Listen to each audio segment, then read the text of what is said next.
Hello বন্ধুরা, আশা করি সবাই খুব ভালো আছো আর আমিও ভালো আছি। হঠাৎ করে এই উইকেন্ডে আমাদের পলাশী আসতে হয়েছিল, কারণ কর্তামশাই এই সপ্তাহে বাড়ি ফিরতে পারেনি। অফিসের খুব কাজের চাপ ছিল, তাই আমি, আমার মা আর ছেলে চলে এসেছিলাম পলাশী।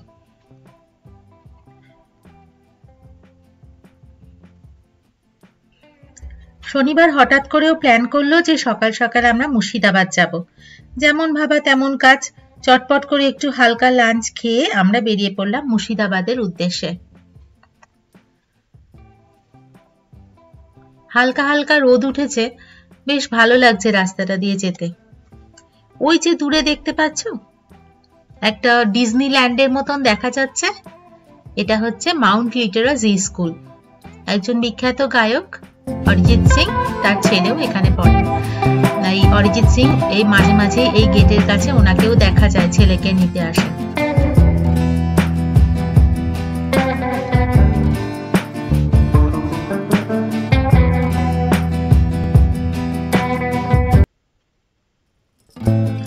আজও মুর্শিদাবাদের মাটি ইতিহাসের শত সহস্র অজানা রহস্যের গন্ধে ভরপুর। এই যে গঙ্গা নদী দেখা যাচ্ছে, যেটি এখানে ভাগীরথী বলে পরিচিত।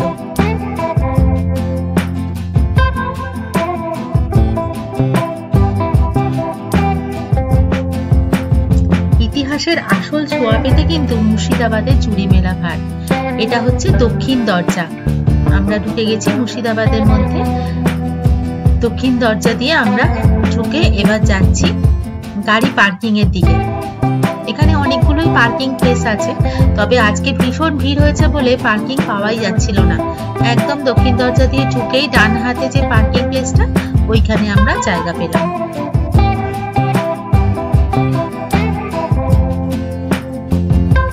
একদম কাছাকাছি এবার যে প্যালেসটা আছে সেখানে আমরা যাচ্ছি। আর এই যে দুটি ছেলে দেখা যাচ্ছে, এরা আমাদের বলেছে গাইড করবে এই প্যালেসটার জন্য। এদেরই একজনের টাঙ্গা আছে, আমরা একটা টাঙ্গা ভাড়া করেছি। গাড়িটা এখানে পার্কিং এ রেখে আমরা সেই টাঙ্গায় করে ঘুরবো।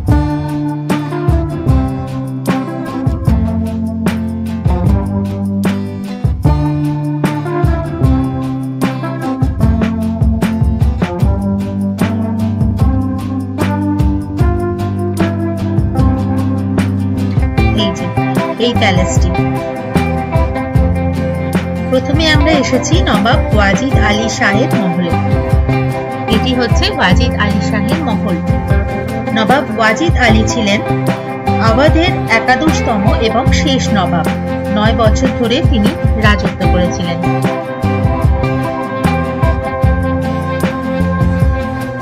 এটি অনেকদিন বন্ধ ছিল, তবে এখন দর্শকদের জন্য খুলে দেওয়া হয়েছে।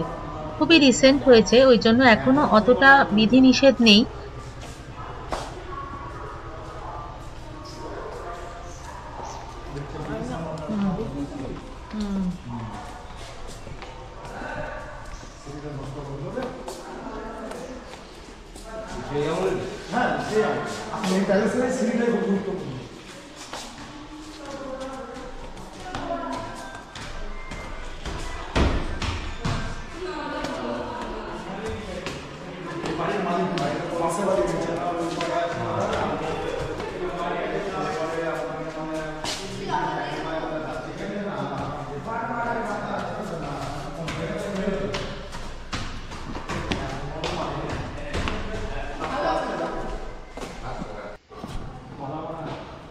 ওটা ধ্বংস হয়ে গেছে।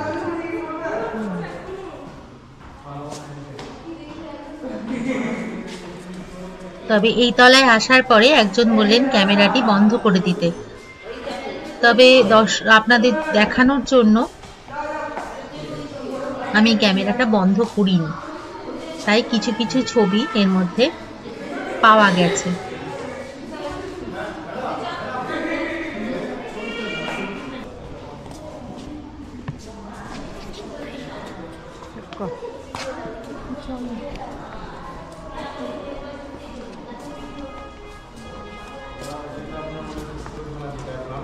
শ্রেণীর ওপরে কোনো আপনার রাজা বাদশাহ জীবনের সমাগম গ্রাম থেকে মনে হচ্ছে চাঁদের দিয়েও আপনি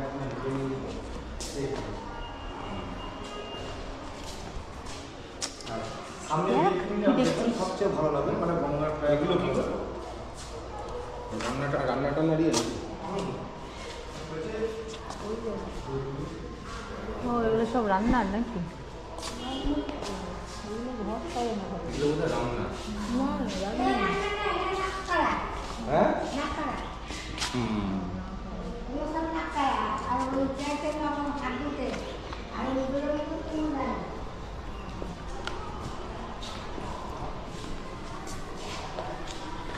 চায়ের কাপ প্লেট বুঝছিস? রান্না না মডেলই দেখতে লাগছে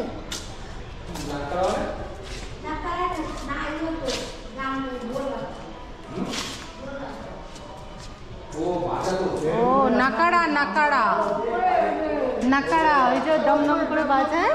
হ্যাঁ ওই যে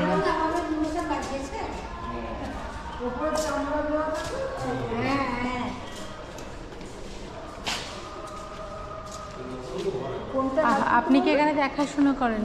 আচ্ছা ওই যে উগলদানি অবস্থা এখনো আছে।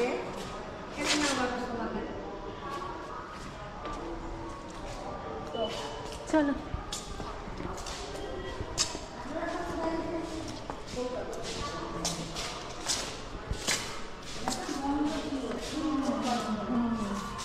প্যালেসের মধ্যেও তো ছবি টবি তুলতে দেয় না বলুন না।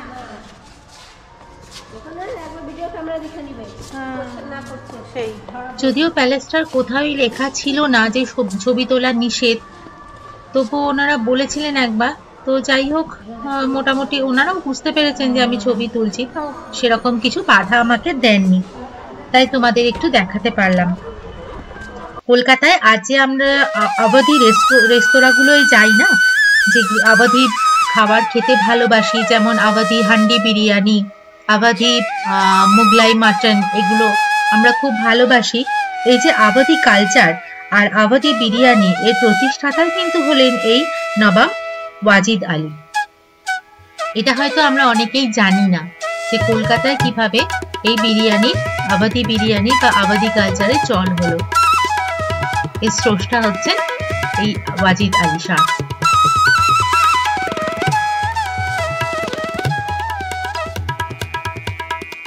কি সুন্দর লাগছে না বাইরেটা?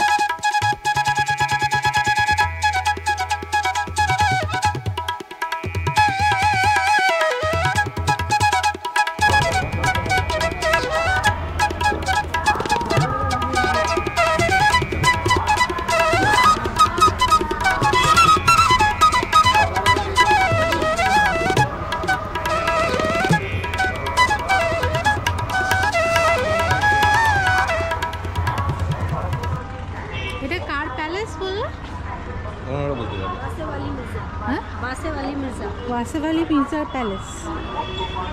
কত সালের এটা? গাড়িটা বলতে চল।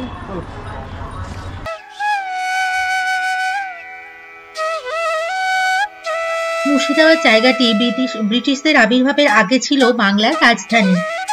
নবাব মুর্শিদ কুলি খানের শাসনকালে এটি মুকসুদাবাদ নামে পরিচিত ছিল। পরে নবাবের নামে এইটির নামকরণ হয়।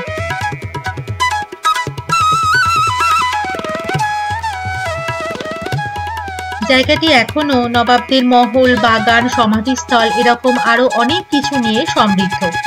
এখনকার দর্শনীয় যেগুলো আছে সেগুলোর মধ্যে জাহানপোষা মানে কামানের একটি নাম, কাটরা মসজিদ, ইমামবাড়া, হাজারদুয়ারি রাজপ্রাসাদ, ক্লক টাওয়ার, মদিনা মসজিদ, কাঠগোলা ইত্যাদি এগুলো বিখ্যাত। তবে আমাদের পৌঁছতে এত দেরি হয়ে গিয়েছিল না যে সেগুলো সবকিছু দেখা আমাদের সম্ভব হয়নি।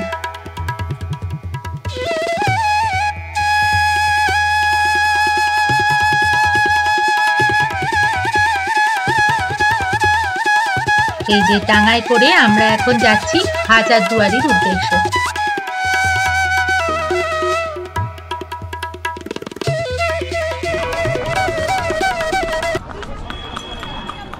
এদিকেও ছিল পার্কিং।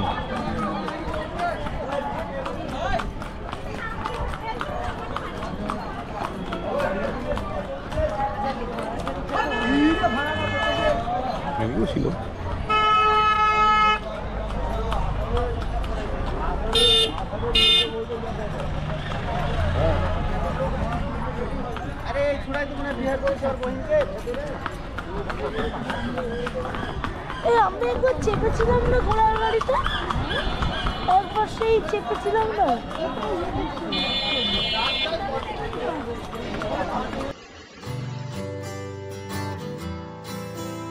ওই যে সামনে দেখা যাচ্ছে হাজারদুয়ারি। আজকে কি প্রচন্ড ভিড় হয়েছে। একে তো উইকেন্ড, তারপর একটা ছুটি, শীতের আমেজ, ওই জন্যই বোধহয় এত লোক সমাগম।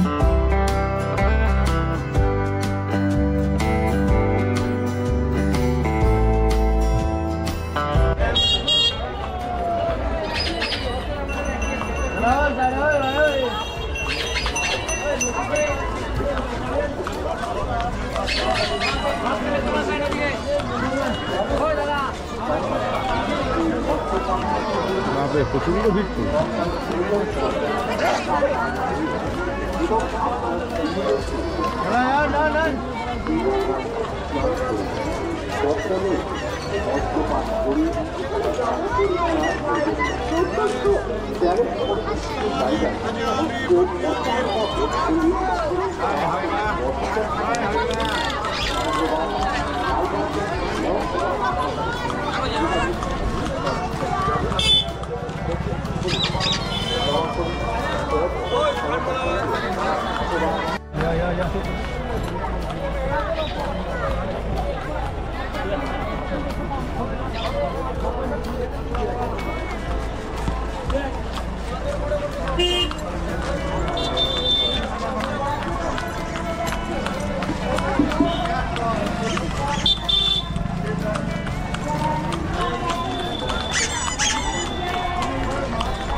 ব্রিটিশ যুগের বাংলার এক ঐতিহাসিক নিদর্শন হলো এই হাজারদুয়ারি। বাংলার নবাবী আমলে স্থাপত্যকলার এক উজ্জ্বল প্রতিফলন এই রাজপ্রাসাদটি। 19 শতকে ইতালীয় শৈলীতে এটি বানানো হয়েছিল। নির্মাণ কাজ আরম্ভ হয় 9 আগস্ট 1829 সালে এবং শেষ হয় 1837 সালে। এই যে আমার টিকিট কাটা হয়ে গেছে, এবার আমরা প্যালেসের মধ্যে যাব। তবে ভেতরে কিন্তু ফোন অ্যালাউ না, কাজেই আমি কোনো ছবি তুলতে পারিনি। তখনকার দিনে প্রায় 16.5 লক্ষ স্বর্ণ মুদ্রা লেগেছিল এটি বানাতে। এই বিল্ডিংটির উচ্চতা প্রায় 80 ফুট। নকশা নির্মাণ করেন কর্নেল ডানকান ম্যাকলিওড। এখন এই প্যালেসটি কেন্দ্রীয় সরকার দ্বারা নিয়ন্ত্রিত।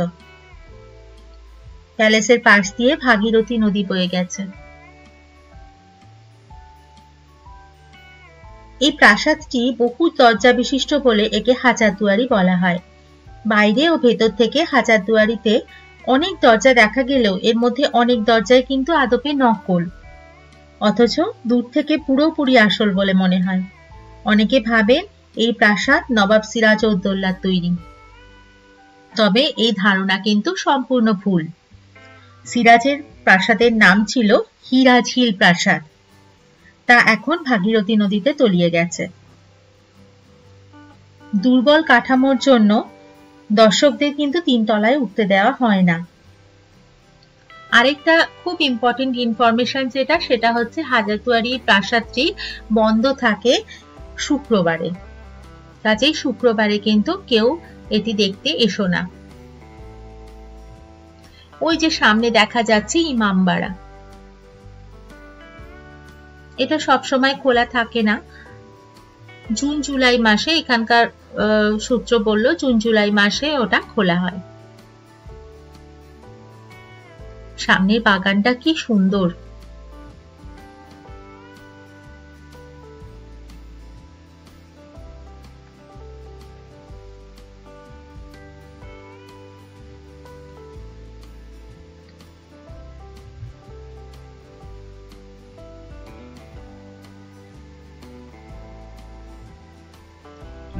ভেতরে একতলায় এবং দোতলায় বিভিন্ন রাজা নবাবের ব্যবহারকারী জিনিসপত্র সমস্ত কিছু রাখা আছে।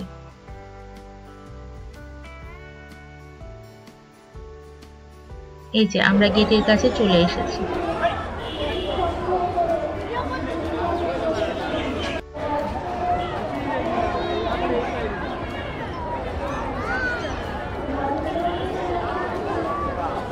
সব পিকনিক করছে।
রাজ কেমন লাগছে একাগরিতে?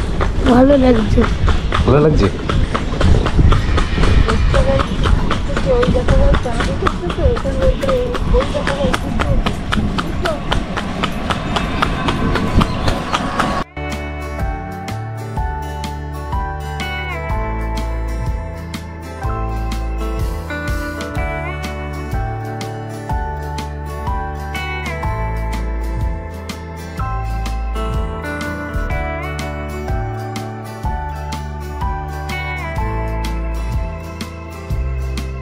আমাদের হাজারদুয়ারি দেখা শেষ। এবার আমরা যাচ্ছি কাঠগোলা বাগানের উদ্দেশ্যে। ওই দূরে সূর্যি মামা দেখা যাচ্ছে একদম নিবু নিবু আলোয়। আজকে ভালো করে রোদই উঠলো না। এই ঘোড়া গাড়িতে করে যেতে কিন্তু বেশ ভালো লাগছে। হালকা হালকা কুয়াশা কুয়াশা পড়ছে, এত সুন্দর লাগছে না পরিবেশটা, ভীষণ ভালো লাগছে।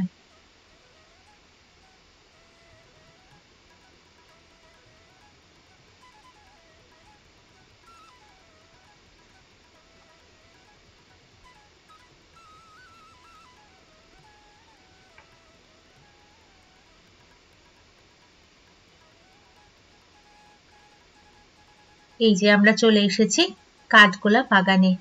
সামনেই একটা বিরাট আম বাগান, সেখান দিয়ে ভেতরে ঢুকতে হয়। হাজারদুয়ারি প্যালেস থেকে 4 কিলোমিটার পরে হচ্ছে এই কাঠগোলা বাগান।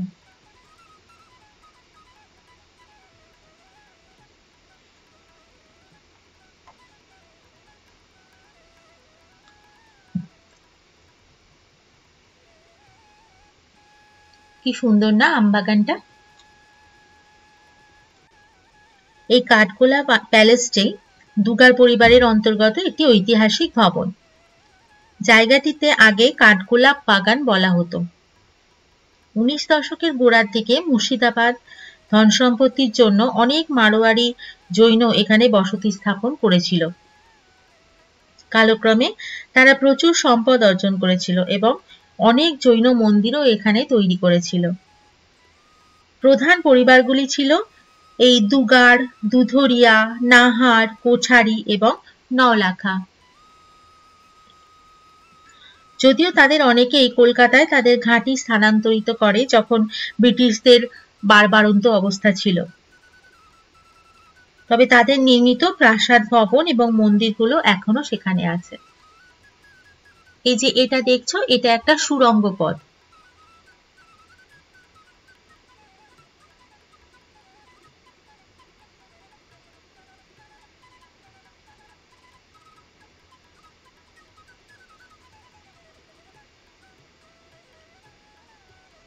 এই কাঠগোলা প্রাসাদ ও বাগান 1873 সালে ধনপত সিং দুগার এবং লক্ষ্মীপত সিং দুগার দ্বারা নির্মিত হয়েছিল। তারা 4 ভাই ছিল, 4 ভাই এই নির্মাণ কাজে যুক্ত ছিল। পলাশী যুদ্ধের পর মীর জাফর এই কাঠগোলা প্রাসাদে ব্রিটিশ প্রতিনিধিদের সঙ্গে দেখাও করেছিলেন। দুগাররা তাদের প্রাসাদের একটি অংশ সংস্কার করার জন্য একজন ফরাসি স্থপতিকে নিয়োগ করেছিলেন এবং একজন বাঙালি স্থপতিও জড়িয়েছিলেন তার সাথে।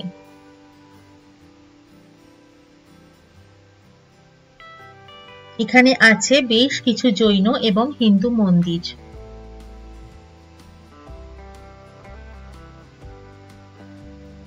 একসময় বাংলার ফুলের একমাত্র আড়ত ছিল এই কাঠগোলা বাগান বাড়ি।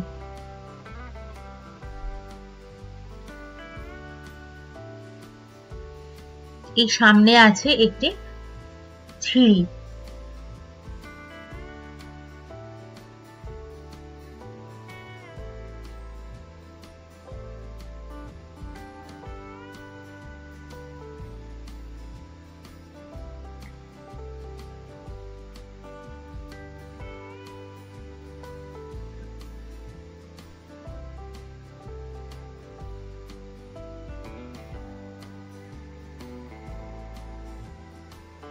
সবাই কি দেখছে দেখি গিয়ে চলো।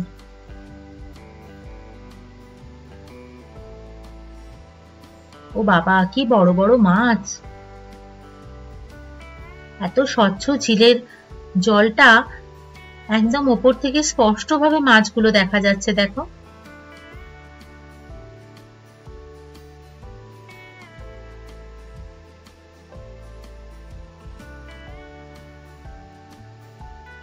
খাবারের খোঁজে মাছগুলো সব এক জায়গায় চলে আসছে।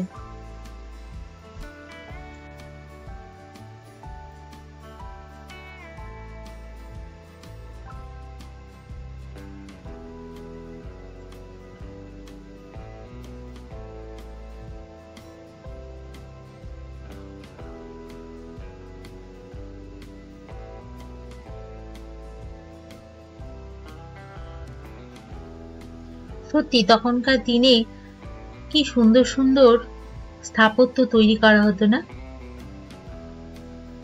আমাদের বাংলা কিন্তু অনেক কিছু ঐতিহাসিক জিনিসের দ্বারা সমৃদ্ধ হয়ে রয়েছে এখনো।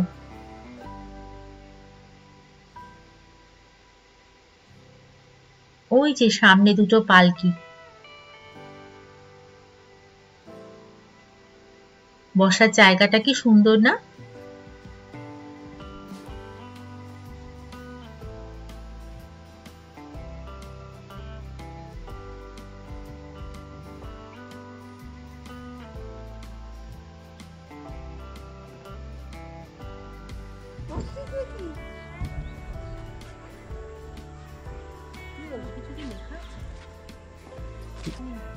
ঢুকো না,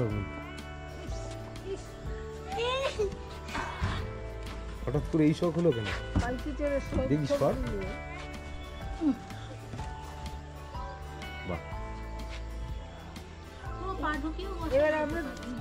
এবার তুলবে কি? তোলো, তোমরা তোলো। মহারানী বসে আছে,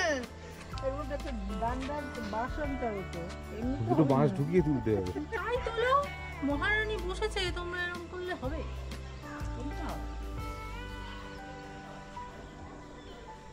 পালকিতে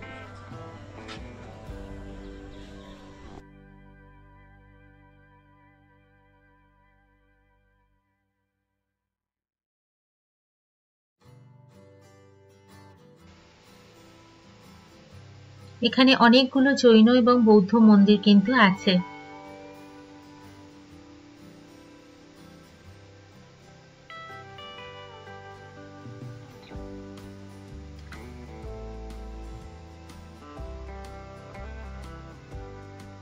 এই যে গোলাপ বাগান, আর ওই দূরে আরেকটা মন্দির।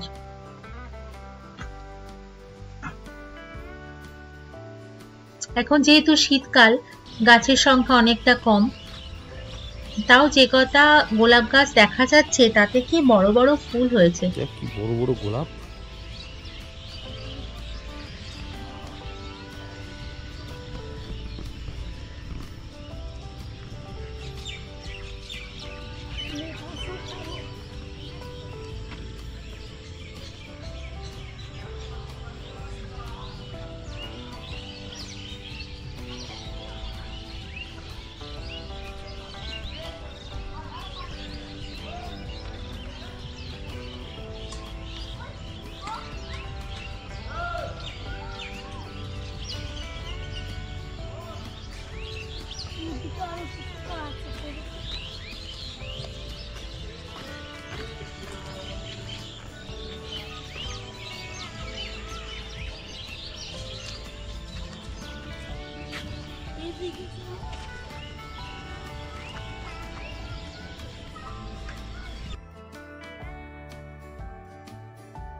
এই যে একটা সিন্দুক,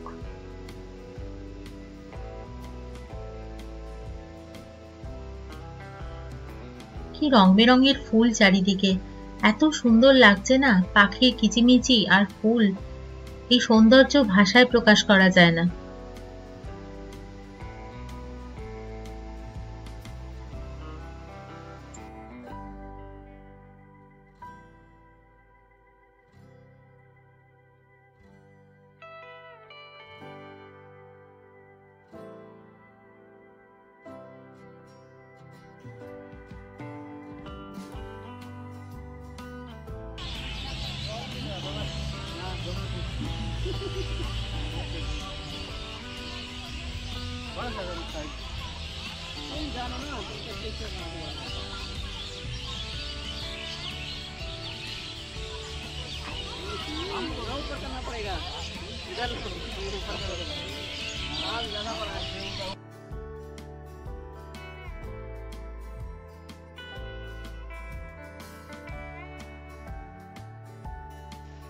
পেছন দিকের এই ঝিলটাতে আবার বোটিং এর ব্যবস্থাও আছে। একসময় এখানে পাটনা, লখনৌ থেকে পটিয়সী নর্তকীরাও আসতেন জানো। শোনা যায় মির্জাফর এখানে এসেই মুন্নিবাইয়ের রূপে ও নৃত্যে মুগ্ধ হয়ে তাকে বিয়ে করেছিলেন।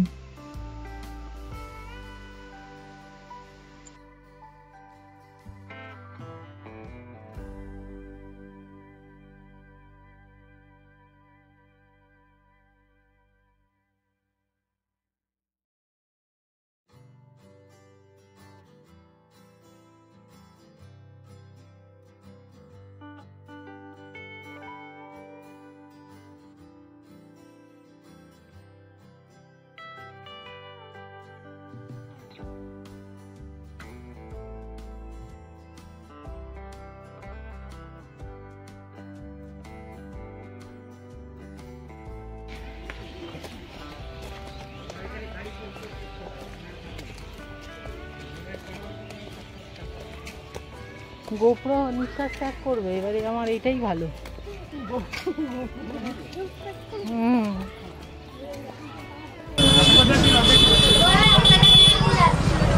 কি চা গো এটা? মালাই চা। এটা কি দুধ চা? দাও, তিনটে দাও। একটু দেবে তাহলে, আপনার একটু ইচ্ছে করতে দাও না। আরে চারটে বানাও তাহলে। জুস খাবে নাকি? ও খাবে বলছে। পরে এখন না। দেখি পাইকারি আছে। না গো,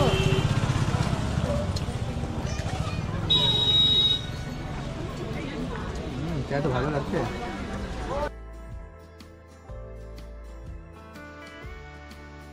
এখন বাজে সন্ধ্যে 7টা, আমরা বেরিয়ে পড়েছি বাড়ির উদ্দেশ্যে। আজকের ব্লগটাও তাহলে এই পর্যন্ত। যদি ব্লগটা ভালো লেগে থাকে তাহলে একটা লাইক দিতে ও কমেন্ট করতে কিন্তু একদম ভুলো না।